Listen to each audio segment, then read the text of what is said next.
안녕하세요. 저는 인천 소래포구 쪽 재래시장에서 젓갈, 갓김치, 각종 반찬을 파는 한정미라고 합니다. 오늘 제가 털어놓을 이야기는 정말 길고 복잡한 얘기예요. 하지만 혹시 저와 비슷한 상황에 계신 분들이 있다면 조금이라도 위로가 됐으면 하는 마음에 용기를 내어 써봅니다. 제 인생은 한마디로 롤러코스터였어요. 올라갔다 떨어지고 또 올라갔다 떨어지고 그런 인생이었죠. 특히 제 두 아들, 한윤호, 한지훈 때문에 얼마나 가슴이 터질 뻔했는지 모르겠어요. 하지만 결국엔 다 잘 풀렸어요. 긴 얘기지만 끝까지 들어주세요. 저는 26에 결혼했어요. 평범한 인천 토박이로 자란 저는 회사 동료 소개로 박상규라는 남자를 만났죠. 상규 씨는 첫인상이 참 좋았어요. 키도 크고 말도 잘하고 뭔가 믿음직스러워 보였거든요. 정미야, 나랑 결혼하면 행복하게 해줄게. 그런 말들이 진짜 진심 같았어요. 순진했죠. 그때 저는 결혼 초에는 정말 평범하고 행복했어요. 작은 전셋집이지만 둘이 살기엔 충분했고 1년 후에 첫째 윤호가, 2년 후에 둘째 지훈이가 태어났고요. 상규 씨도 처음엔 좋은 남편, 좋은 아빠였어요. 아이들 기저귀 갈아주고 밤에 우는 아이들 달래주고 그런 모습들이 좋았죠. 그런데 윤호가 3살, 지훈이가 1살 때였어요. 갑자기 큰일이 터진 거예요. 상규 씨가 회사에서 부당해고를 당한 거였어요. 사실 부당해고라고는 하지만 나중에 알게 된 건데 회사 돈을 좀 잘못 건드렸나 봐요.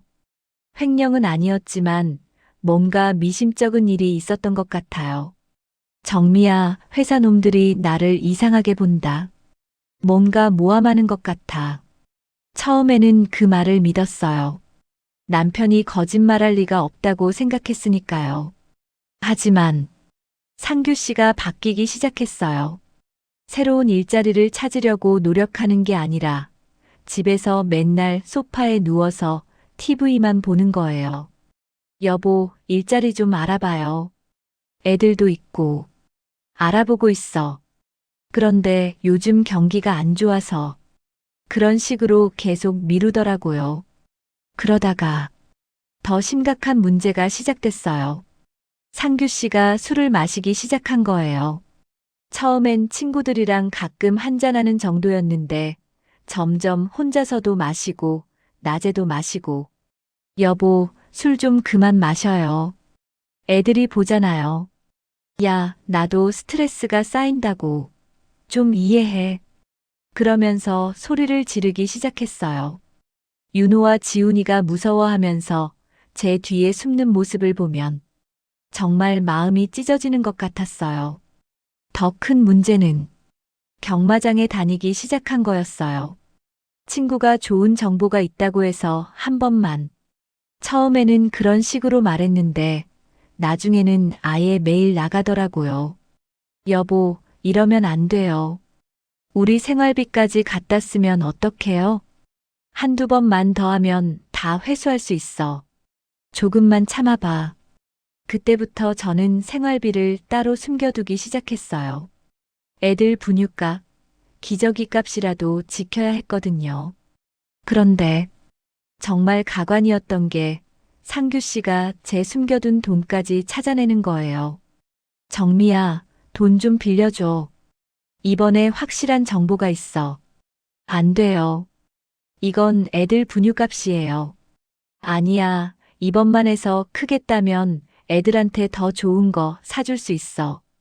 그런 말로 계속 저를 설득했어요. 바보같이. 저는 몇 번 돈을 빌려줬어요. 남편을 믿었거든요. 하지만 당연히 돌아온 건 없었죠. 오히려 빚만 늘어갔어요. 윤호가 4살, 지훈이가 2살 되던 해. 진짜 충격적인 일이 터졌어요. 그날도 상규 씨가 친구 만난다며 나간 지 몇 시간이 지났는데 갑자기 누가 우리 집 문을 두드리는 거예요. 문을 열어보니 중년 여자 한 분이 서 계시더라고요. 혹시 박상규 씨 부인이세요? 네, 그런데 할 말이 있어요. 그분이 카페로 데려가서 해주신 얘기는 정말 믿을 수 없는 거였어요. 박상규 씨가 저희 딸과 만나고 있어요. 벌써 6개월째요. 네, 저희 딸이 임신했어요. 박상규 씨 아이를요.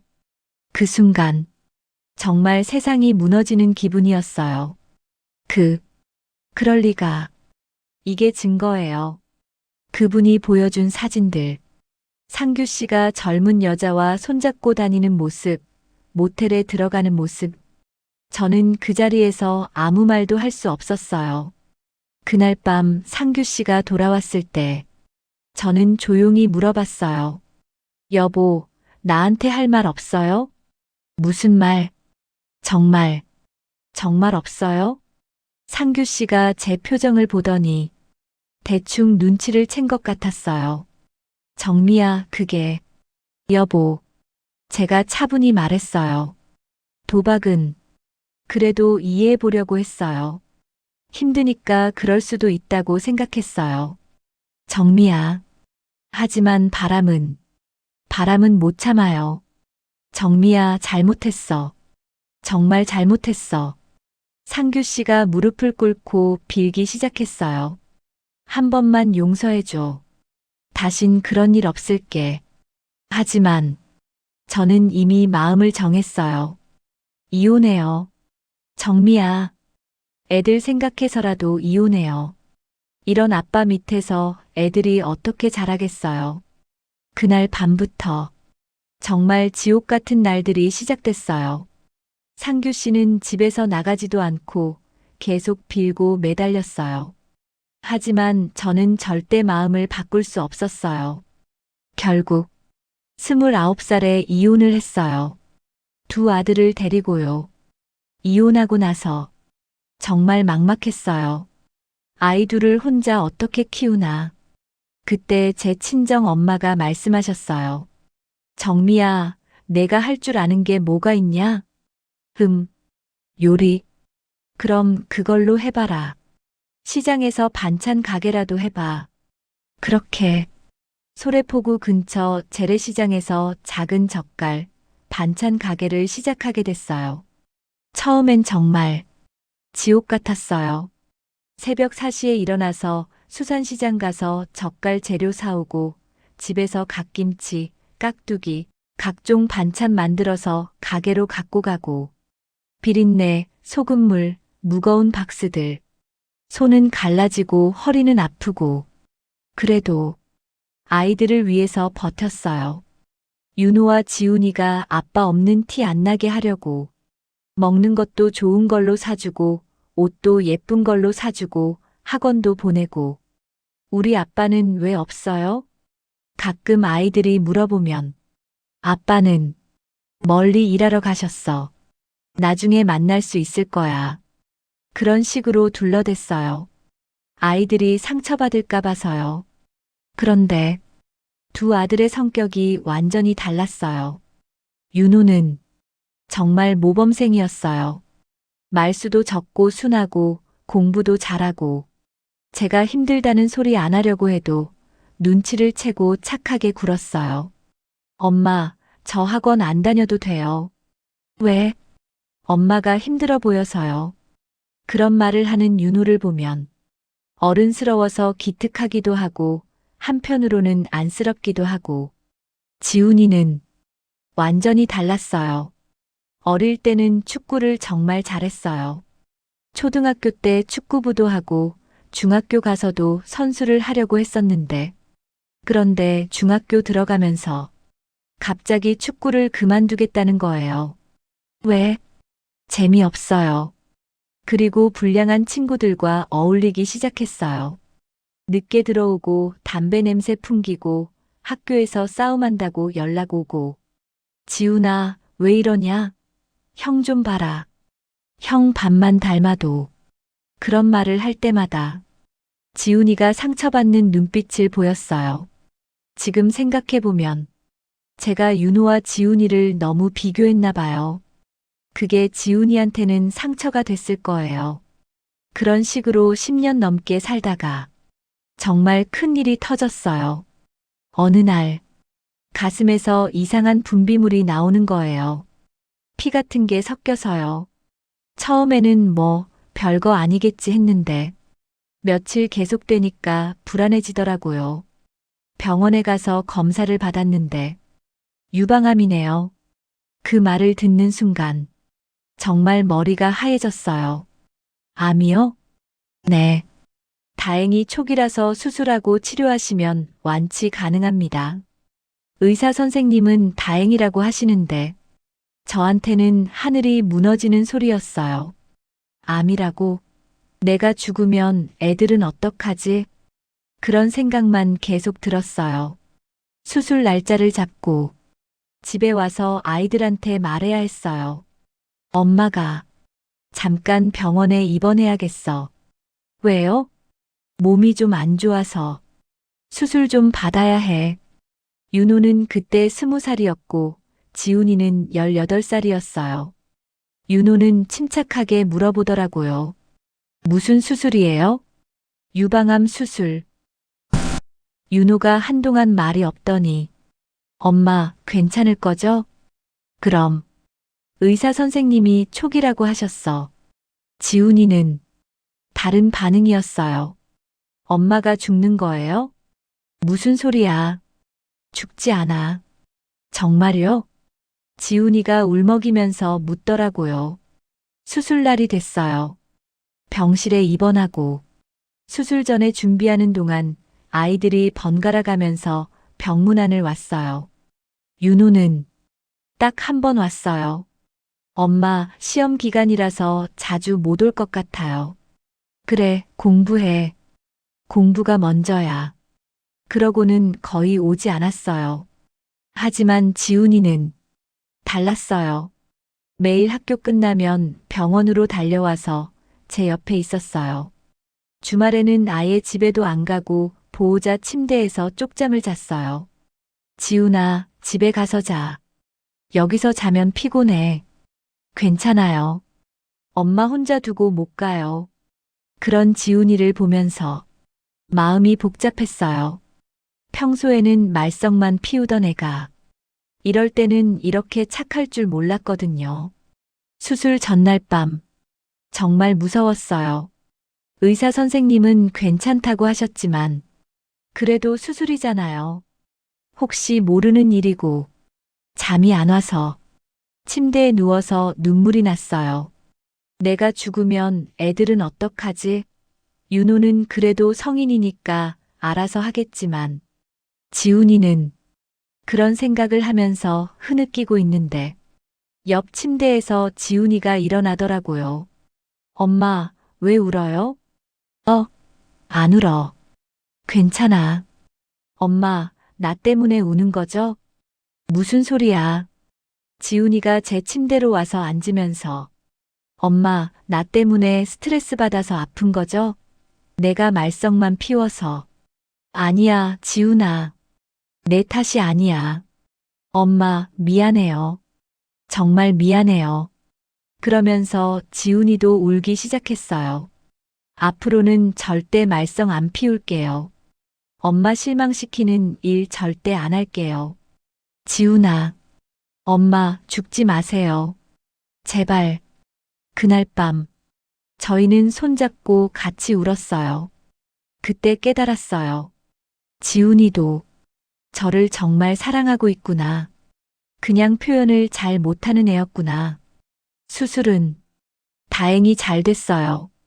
의사 선생님이 깨끗하게 다 제거했다고 하시면서 이제 항암 치료만 잘 받으시면 완치 가능하다고 하셨어요. 정말 살 것 같았어요. 그리고 지훈이가 정말 변했어요. 그날 이후로 불량한 친구들과 거리를 두고 공부를 시작했어요. 엄마, 저 이제 진짜 사람 되겠어요. 지훈아, 엄마 절대 또 실망시키지 않겠어요. 고등학교 내내 지훈이는 정말 모범생이 됐어요. 말썽도 안 피우고 공부도 열심히 하고. 저는 정말 기뻤어요. 항암 치료도 잘 받고 아이들도 둘 다 잘 자라고. 그때가 제일 행복했던 것 같아요. 몇 년이 지나서 저는 완치 판정을 받았어요. 더 이상 치료 안 받으셔도 됩니다. 완전히 나으셨어요. 그 말을 들었을 때 정말 세상을 다 얻은 기분이었어요. 그리고 아이들도 다 컸어요. 윤호는 대학을 졸업하고 서울에 있는 큰 회사에 취직했어요. 정말 자랑스러웠죠. 엄마, 월급 나오면 용돈 드릴게요. 그런 착한 말도 하고. 지훈이는 사회복지학을 전공했어요. 엄마가 아플 때 도움받은 게 많아서 이제는 제가 다른 사람들 도와주고 싶어요. 그런 말을 하는 지훈이를 보면 정말 대견했어요. 그 후에 지훈이는 같은 일을 하는 착한 여자와 만나서 29에 결혼까지 했어요. 며느리는 정말 착하고 예쁜 아이였어요. 어머님, 저희 때문에 신경 쓰지 마세요. 저희가 알아서 할게요. 그래도 어머님은 이제 윤호 형님만 챙겨주세요. 정말 고마운 며느리였어요. 그때가 제 인생에서 제일 평화로웠던 것 같아요. 가게도 잘 되고, 둘째는 결혼해서 잘 살고, 큰아들도 좋은 회사 다니고, 이제 좀 살만하네 싶었어요. 그런데 어느 날 가게에 있는데 갑자기 낯익은 사람이 나타난 거예요. 박상규, 제 전 남편이었어요. 20년 만에 본 그 사람은 많이 늙어 있었어요. 머리도 많이 빠지고 얼굴도 부어 있고. 정미야, 뭐 하러 왔어? 저는 젓갈을 만지고 있는 손을 멈추지도 않았어요. 그동안 정말 미안했어. 미안하긴 뭐가 미안해. 20년 전에 할 말이었지. 정미야, 진짜 잘못했어. 이제 사업도 잘 되고 애들 아빠로서 뭔가라도 하고 싶어서. 그 말을 듣는 순간 정말 어이가 없었어요. 20년 동안 아들 둘 키우면서 얼마나 고생했는데 이제 와서 아빠 노릇하겠다고? 야, 제가 손에 들고 있던 갓김치를 그 인간 얼굴에 확 던졌어요. 갓김치 국물이 얼굴에 확 튀니까 그 인간이 깜짝 놀라면서 뒤로 물러서더라고요. 당장 꺼져. 정미야, 꺼지라고. 주변에서 장사하시는 분들이 쳐다보기 시작했어요. 야, 박상규, 내가 인간이야? 20년 전에 바람피고 도박해서 집 나간 인간이 이제 와서 무슨 소리야? 정미야, 목소리 좀. 목소리가 문제야. 내 인생을 이 인간한테 한 번 맡겼던 게 제일 큰 흑역사야. 그 인간이 결국 도망갔어요. 하지만 그게 끝이 아니었어요. 몇 달 후, 추석이었어요. 지훈이네가 내려와서 즐거운 아침을 보내고 있었는데 갑자기 초인종이 울렸어요. 누구지? 문을 열어보니까 박상규가 큰 꽃다발을 들고 서 있는 거예요. 정미야, 추석인데 인사드리러. 이 미친. 그런데 거실에서 윤호가 나와서는 아빠. 그러면서 그 인간을 껴안는 거예요. 저는 정말 어이가 없었어요. 윤호야, 뭐해? 엄마, 아빠잖아요. 오랜만에 보는데. 그때 화장실에서 지훈이가 나왔어요. 지훈이가 박상규를 보더니 얼굴이 굳어지더라고요. 이 사람 누구예요? 지훈아, 아빠야. 윤호가 말했는데 지훈이가 냉정하게 말하더라고요. 아빠, 우리 1살 때 엄마 버린 사람이 무슨 아빠예요? 지훈아, 우린 아빠 없이도 잘 컸어요. 이 집에 발 못 붙이게 당장 나가세요. 지훈이가 박상규를 문 밖까지 끌어내는 거예요. 나가. 다시 오지 마. 문을 쾅 닫고 지훈이가 윤호를 째려보더라고요. 형, 저 인간이 뭘 해줬다고 아빠라고 불러요? 그래도 아빠는 아빠잖아. 아빠, 엄마 혼자 우리 둘 키우면서 얼마나 고생했는데 그걸 모르세요? 지훈이가 정말 화가 나서 소리치더라고요. 형, 다시 저 인간 만나면 저도 형 안 봅니다. 확실히 하세요. 윤호가 그때 놀란 표정으로 지훈이를 보더니 알았어. 다시는 연락 안 할게. 그렇게 약속했어요. 저는 지훈이가 그렇게 단호하게 말하는 모습을 보면서 정말 대견했어요. 그렇게 또 1년이 지났어요. 어느 날 장사 끝나고 집에 왔는데 지훈이한테서 전화가 왔어요. 엄마, 깜짝 소식 있어요. 무슨 소식? 형 결혼한대요. 뭐, 윤호가? 저는 정말 놀랐어요. 윤호한테서는 아무 말도 못 들었거든요. 언제부터 사귀었는데? 1년 넘게 사귀었나 봐요. 저도 오늘 처음 들었어요. 처음에는 깜짝 놀라게 하려고 비밀로 했나 보다 싶었어요. 며칠을 기다려도 윤호한테서 연락이 없어서 제가 먼저 전화했어요. 윤호야, 엄마야. 엄마, 안녕하세요. 지훈이한테 들었는데 결혼한다면서? 아, 네. 언제 인사시켜줄래? 엄마도 예비 며느리 얼굴 봐야지. 그때 윤호가 이상하게 말을 더듬더라고요. 엄마, 그게 왜? 무슨 문제 있어? 엄마께 부탁이 있어요. 뭔데? 상견례랑 결혼식에 엄마는 안 오셨으면 좋겠어요. 그 말을 듣는 순간 정말 귀를 의심했어요. 뭐라고? 엄마, 죄송하지만 윤호야, 엄마가 못 들었나? 다시 말해봐. 상견례에 엄마 대신 아빠가 오셨으면 해요. 그 순간 정말 천둥 맞은 기분이었어요. 아빠, 박상규가, 네. 그리고 새엄마도 같이요. 새엄마, 아빤 재혼하셨어요. 새엄마가 정말 괜찮은 분이에요. 저는 정말 숨이 막혔어요. 윤호야, 너 지금 무슨 소리 하는 거니? 엄마, 예비 신부 집이 교육자 집안이에요. 아버님은 교육청 장학관이시고 어머님은 초등학교 교감이세요. 그런데 엄마가 시장에서 반찬 파시는 걸 알면 좀 그 말이 끝나기도 전에 저는 폭발했어요. 야, 그 젓갈 김치 판 돈으로 너 학원 보내고 대학 보냈는데 지금 뭔 소리야? 엄마, 그건 알지만 알긴 뭘 알아. 너 지금 엄마가 창피하다는 소리야? 그런 게 아니라 체면상. 체면? 체면이 뭐가 중요해? 너 낳아서 키운 게 엄만데 엄마가 나한테 해줄 수 있는 게 뭐가 있어요? 윤호가 그런 말을 했어요. 해줄 수 있는 게 뭐가 있냐고. 너를 낳아서 여기까지 키워준 게 뭐야? 그건 당연한 거 아니에요? 아빠는 신혼집도 해주신다는데.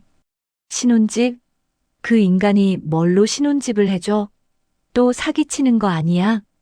아빤 지금 사업 잘하고 계세요. 서울에 브랜드 아파트 전세 해주신다고. 그 말을 들으니까 모든 게 이해됐어요. 돈 때문이었구나. 결국은 돈 때문에 엄마를 버리는구나. 윤호야. 네. 너 정말 그렇게 생각해? 엄마, 이해해주세요. 저도 어쩔 수 없어요. 그때 전화를 끊고 저는 정말 숨이 안 쉬어졌어요. 가슴이 덜컥 내려앉으면서 정말 죽을 것 같았어요. 급히 지훈이한테 전화했어요. 지훈아, 엄마야. 엄마, 왜 울어요? 무슨 일이에요?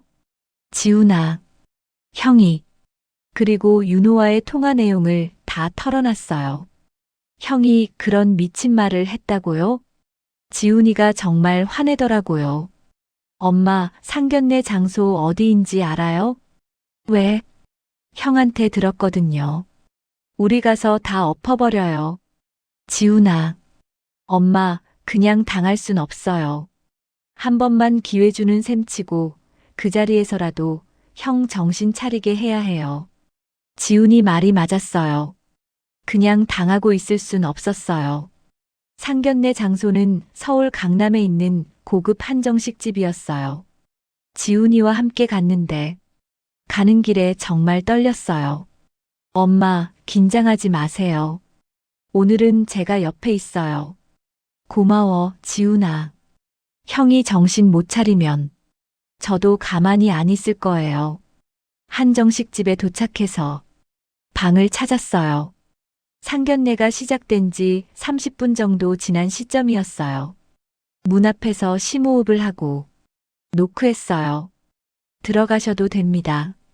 문을 열었는데 안에는 정말 많은 사람들이 앉아 있었어요. 윤호, 박상규, 그 인간의 재혼녀, 그리고 예비 신부와 그 가족들. 총 7명이 앉아서 화기애애하게 상견례를 하고 있었어요. 저와 지훈이가 갑자기 들어가니까 모두 얼음이 된 것 같았어요. 이분들은 예비 신부 아버지가 놀란 표정으로 물어보셨어요. 그때 지훈이가 침착하게 입을 열었어요. 안녕하십니까? 저는 한지훈이라고 합니다. 한지훈? 윤호 형의 친동생입니다. 예비 신부 가족들이 서로 눈빛을 주고받더라고요. 그럼 저분은? 지훈이가 저를 가리키면서 저분이 진짜 우리 엄마 한정미 씨입니다. 네. 저 여자는 우리 엄마가 아닙니다. 지훈이가 박상규의 재혼녀를 가리키면서 말했어요. 순간 방 안이 조용해졌어요. 저 남자는 30년 전에 바람피고 도박하던 우리 아빠고 저 옆에 있는 사람은 재혼녀입니다. 예비 신부 가족들이 수군거리기 시작했어요. 그때 제가 나서서 말했어요. 죄송합니다. 갑자기 이런 식으로 찾아와서 어머님이시군요.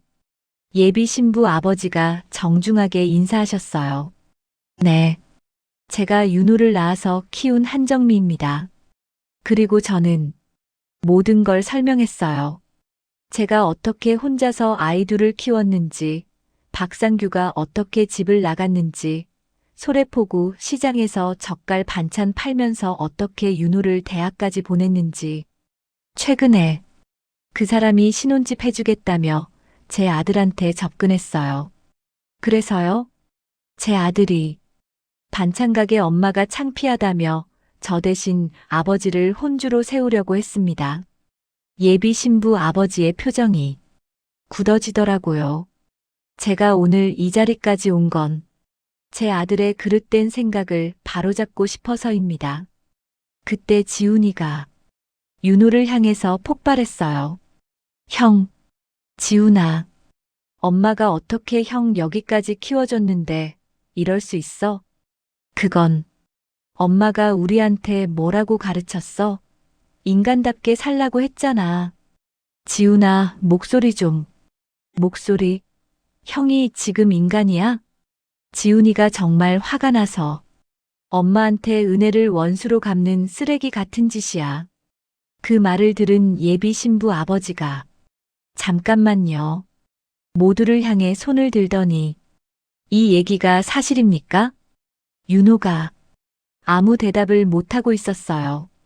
평생 키워준 어머니를 버리고 30년간 연락 끊고 지낸 아버지를 모시려고 했다는 게 사실입니까? 그게 아버님 사정이. 사정? 예비 신부 아버지가 일어나시더니 평생 키워준 어머니를 버리는 사람은 자기 아내도 언제든 버릴 수 있습니다. 아버님, 이 결혼 다시 생각해 봐야겠습니다. 예비 신부 가족들이 모두 일어나서 나가버렸어요. 윤호가 쫓아가면서 아버님, 아버님, 하지만 돌아서지도 않으시더라고요. 그때 제가 윤호한테 마지막 기회를 줬어요. 윤호야, 엄마, 이제라도 엄마 잘못했어 한마디만 해. 그러면 다 잊고 용서할게. 윤호가 한참을 보더니 엄마가 내 인생 망쳤어. 그러고는 뛰쳐나갔어요. 저는 정말 허탈했어요. 그때 박상규가 슬금슬금 빠져나가려는 걸 봤어요. 저는 달려가서 그 인간을 마구 때렸어요. 야, 내가 인간이면 이렇게 두 번씩 내 인생을 망치냐? 정미야, 진정해. 진정하라고. 가슴, 어깨, 등을 주먹으로 마구 때렸어요. 재훈녀가 옆에서 무식한 여편네 운운하니까 지훈이가 우리 엄마 욕하지 마라 하면서 소리쳤어요. 한정식집 직원들이 와서 말리고 정말 난장판이 됐어요. 그 일이 있고 나서 1년 동안 윤호와는 연락이 끊어졌어요. 저도 큰아들은 이제 없는 셈 치자고 마음을 다짐했어요. 지훈이가 자주 연락하면서 엄마를 챙겨줬고 며느리도 착해서 그래도 살만했어요. 그런데 어느 날 밤 집에서 TV 보고 있는데 갑자기 초인종이 울렸어요. 누구지? 이상했어요. 밤 10시가 넘은 시간이었거든요. 문을 열어보니까 윤호가 서 있었어요. 그런데 완전히 다른 모습이었어요. 야위고 초췌하고 옷도 구겨져 있고 엄마, 윤호, 엄마, 아빠한테 사기당했어요. 그러면서 울먹이더라고요. 들어와. 일단 들어오라고 했어요. 거실에 앉아서 윤호가 털어놓은 이야기는 아빠가 사업 확장해야 한다면서 서류까지 보여줬어요. 그래서 제 명의로 대출 8천만 원 받아서 투자했어요. 8천만 원? 네. 그런데 몇 달 후에 아빠 연락이 두절됐어요. 연락 두절. 집도 단기 월세였고 이미 잠적한 거였어요. 윤호가 계속 울면서 말하더라고요. 결혼도 파탄 났고 남은 건 대출 빚뿐이에요. 저는 한심하기도 하고 안쓰럽기도 하고 야, 윤호야. 네. 세상에 공짜 없다. 내 욕심이 너를 망친 거야. 엄마, 내가 무식해서 사기당해 집도 날린 거 너도 봤으면서 왜 똑같이 했냐? 윤호가 무릎을 꿇고 오열하기 시작했어요. 엄마, 잘못했어요. 정말 잘못했어요. 죽을 때까지 갚겠습니다. 용서해 주세요. 저는 바로 용서할 수는 없었어요. 일단 밥 먹어. 엄마, 밥부터 먹고 얘기하자. 그날 밤, 윤호한테 밥을 차려줬지만 마음으로 용서한 건 아니었어요. 밤새 생각했어요. 어떻게 해야 할까? 다음 날, 지훈이한테 모든 상황을 설명했어요. 형이 또 왔다고요? 응, 아빠한테 사기당했다는구나. 엄마, 형 말 믿지 마세요. 사람 안 변해요. 지훈이는 강하게 반대했어요. 하지만, 지훈아, 네, 너도 예전에 그랬다가 변했잖니. 윤호도 내 자식인데, 한 번은 기회를 줘야 하지 않겠니? 지훈이가 한참을 생각하더니, 조건부로 만나보겠어요. 조건부? 형이 진짜 뉘우치는지 확인해 보겠어요. 며칠 후, 카페에서 형제가 만났어요. 윤호는 지훈이를 보자마자 무릎을 꿇고 대성통곡하더라고요. 지훈아, 형이 잘못했어. 정말 잘못했어. 지훈이는 처음에 차갑게, 그때 형이 했던 말, 엄마를 보던 눈빛. 나는 한 번도 잊은 적 없어. 지훈아, 형이 얼마나 엄마 마음 아프게 했는지 알아? 결국 둘 다 울기 시작했어요. 서로 껴안고 오열하더라고요. 저도 그 모습을 보면서 같이 울었어요. 그리고 며칠 후에 놀라운 일이 일어났어요. 윤호가 빚을 정리했다고 연락하는 거예요. 어떻게? 알고 보니까 지훈이가 자기 돈으로 8천만 원을 대신 갚아준 거였어요. 지훈아, 그 돈을 어디서? 엄마, 저희 부부가 모은 돈이에요. 형한테 빌려준 거예요. 하지만 윤호 형이 매달 150만 원씩 저한테 상환하기로 했어요. 정말 지훈이가 기특했어요. 그 이후로 윤호가 정말 달라졌어요. 매달 지훈이한테 상환 내역을 보내고 저한테도 캡처해서 보내면서 제대로 살고 있다는 걸 보여줬어요. 그리고 주말마다 인천에 내려와서 제 껌딱지가 됐어요. 엄마, 마트 갈 때 저도 같이 가요. 엄마, 가게 정리 도와드릴게요. 정말 예전 같지 않았어요. 지훈이는 아기를 낳았는데 윤호가 유모차, 아기 침대, 카시트까지 다 사서 보냈어요. 형님, 너무 많이 사주셨어요. 이제 돈으로라도 마음을 갚고 싶어. 그런 윤호를 보면서 정말 변했구나 싶었어요. 요즘 저는 주말이 정말 기다려져요. 시장에서 돌아와서 집에 들어가면 소파에서 낮잠 자고 있는 윤호가 보여요. 엄마 왔어요? 골골대면서 일어나는 모습이 어린 시절 윤호 같아요. 응, 왔어. 많이 피곤해? 네. 요새 야근이 많아서요. 그런 윤호를 보면서 생각해요. 언젠가 또 사고 칠지 모르는 게 자식이지만 그때마다 나는 길잡이 역할을 해야지. 부모가 줄 수 있는 마지막 선물은 계속 옆에서 방향을 잡아주는 것 같아요. 지훈이네 아기가 돌이 됐을 때 온 가족이 모여서 돌잔치를 했어요. 윤호가 조카를 안고 있는데 엄마, 저 결혼 안 할 거예요. 왜? 엄마 곁에 있을 거예요. 더 이상 엄마 속 썩이는 일 안 할게요. 그런 유나를 보면서 정말 다행이라고 생각했어요. 돌아온 아들이지만 그래도 제 아들이니까요. 여러분, 혹시 저와 비슷한 상황에 계신 분이 있으시면 자식이라는 건 언제든지 변할 수 있어요. 나쁜 쪽으로도 좋은 쪽으로도요. 포기하지 마세요. 끝까지 기다려주세요. 그리고 진짜 가족이 누군지 잘 보세요. 돈 때문에 다가오는 사람들 말고 정말로 여러분을 사랑하는 사람이 누군지 제가 이 긴 이야기를 통해서 그걸 깨달았거든요. 정말 소중한 건 돈이 아니라 진심이라는 걸요. 긴 이야기 들어주셔서 감사합니다.